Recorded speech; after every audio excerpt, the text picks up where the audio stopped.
ഒമാനിലെ മുസന്തം ഗവർണറേറ്റിലെ വിവിധ വിലായത്തുകളിൽ ഇന്നും കനത്ത മഴ രേഖപ്പെടുത്തി. അടുത്ത 2 ദിവസങ്ങളിൽ ഒമാനിലെ മിക്ക ഗവർണറേറ്റുകളിലും മഴയ്ക്ക് സാധ്യതയുണ്ടെന്ന് സിവിൽ ഏവിയേഷൻ അതോറിറ്റി അറിയിക്കുന്നു. ഇന്ന് രാത്രി മുതൽ രാജ്യത്തുടനീളം തെക്കിഴക്കൻ കാറ്റ് സജീവമാകും. ഇത് രാജ്യത്തുടനീളമുള്ള താപനിലയിൽ ഗണ്യമായ കുറവുണ്ടാക്കുമെന്നും CAA അറിയിച്ചു.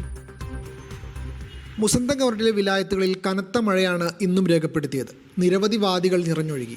ദിബ്ബയിലും മദായിലും മിതമായ മഴയും ലഭിച്ചു. ഇന്ന് രാത്രി മുതൽ മിക്ക ഗവർണറുകളിലും തെക്ക് കിഴക്കൻ കാറ്റ് സജീവമാകുമെന്ന് സിവിൽ ഏവിയേഷൻ അതോറിറ്റി അറിയിക്കുന്നുണ്ട്. ഇത് രാജ്യത്തുടനീളമുള്ള താപനിലയിൽ ഗണ്യമായ കുറവും വരുത്തും. മരുഭൂമിയിലും തീരപ്രദേശങ്ങളിലും പൊടിയും മണലും ഉയരാൻ സാധ്യതയുണ്ടെന്നും മുന്നറിയിപ്പിൽ പറയുന്നു. അതേസമയം അടുത്ത 2 ദിവസങ്ങളിൽ ചില ഗവർണറുകളെ ബാധിക്കുമെന്ന് പ്രതീക്ഷിക്കുന്ന കാലാവസ്ഥാ സാഹചര്യങ്ങളുടെ ആഘാതം കണക്കിലെടുത്ത് സാഹസിക ടൂറിസം യാത്രകളും പ്രവർത്തനങ്ങളും സംഘടിപ്പിക്കുന്ന കമ്പനികളോട് സിവിൽ ഏവിയേഷൻ അതോറിറ്റി കാലാവസ്ഥാ ബുള്ളറ്റിനുകൾ സൂക്ഷ്മമായി നിരീക്ഷിക്കണമെന്ന് അഭ്യർത്ഥിച്ചിട്ടുണ്ട്.